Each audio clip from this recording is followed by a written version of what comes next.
மக்களே, சீமான் நடத்தும் நாம் தமிழர் கட்சி 2 ஆண்டுகளில் காணாமல் போகும் ராஜீவ்காந்தி சவால். நாம் தமிழர் கட்சி சார்பில் சென்னையில் அண்மையில் நடைபெற்ற ஆர்ப்பாட்டத்தில் கலந்து கொண்டு பேசிய சீமான், திமுக குறித்த முன்னாள் முதலமைச்சர் கருணாநிதி மீதும் கடுமையான விமர்சனங்களை செய்தார்.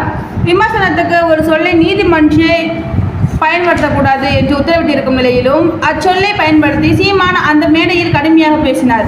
இதற்கு திமுக தரப்பில் கடும் விமர்சனங்கள் முன்வைக்கப்பட்டிருக்கும் நிலையில் திமுக மாணவரணி செயலாளர் வழக்கறிஞர் ராஜீவ்காந்தி சீமானுக்கு ஒரு எச்சரிக்கை விடுத்திருந்தார்.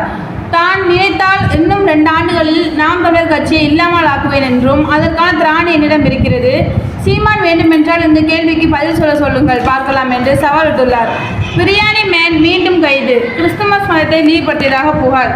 சீமான் நடத்தும் நாம் தமிழர் கட்சிக்கு பெயர் வைத்தவன் என்ற முறையில் சொல்கிறேன், அக்கட்சியை இன்னும் 2 ஆண்டுகளில் இல்லாமல் ஆக்க முடியும். என்னால் எனக்கு அந்தளவுக்கு திராணி இருக்கிறது என்பது சீமானுக்கும் தெரியும். முடிந்தால் இந்த கேள்விக்கு சீமானை பதில் சொல்லுங்கள். அவர் கட்சி நடத்தவில்லை, கம்பி நடத்திக் கொண்டிருக்கிறார்.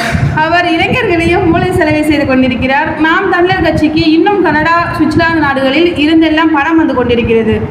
இது சட்டவிரோத மோசடி. மத்திய பாஜக இது மீது ஏன் நடவடிக்கை எடுக்கவில்லை? அவருக்கும் வரும் பணத்தை ஏன் கட்டுப்படுத்தவில்லை? ஏனென்றால் பாஜகவின் கள்ளக்குழந்தை தான் சீமான் என கொந்தளிப்போடு பேசியிருக்கிறார் ராஜீவ்காந்தி. தொடர்ந்து பேசிய ராஜீவ்காந்தி, ஒரு அரசியல் கட்சி கொள்கை என்று எதுவும் நாம் தமிழர் கட்சியில் இல்லை.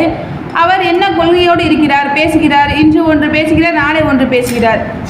மனப்பிறழ்வு அடைந்தவர்களின் பேச்சு தான் இப்படி இருக்கும். மேடையில் மது ஒழிப்பு பேசுவதும் ரூமுக்கு வந்ததும் வேறாக இருப்பதும் தான் இது ஒரு தலைவனுக்கு அழகா? மேடையில் மது ஒழிப்பு பேசும் சொல்லுங்கள் பார்க்கலாம்.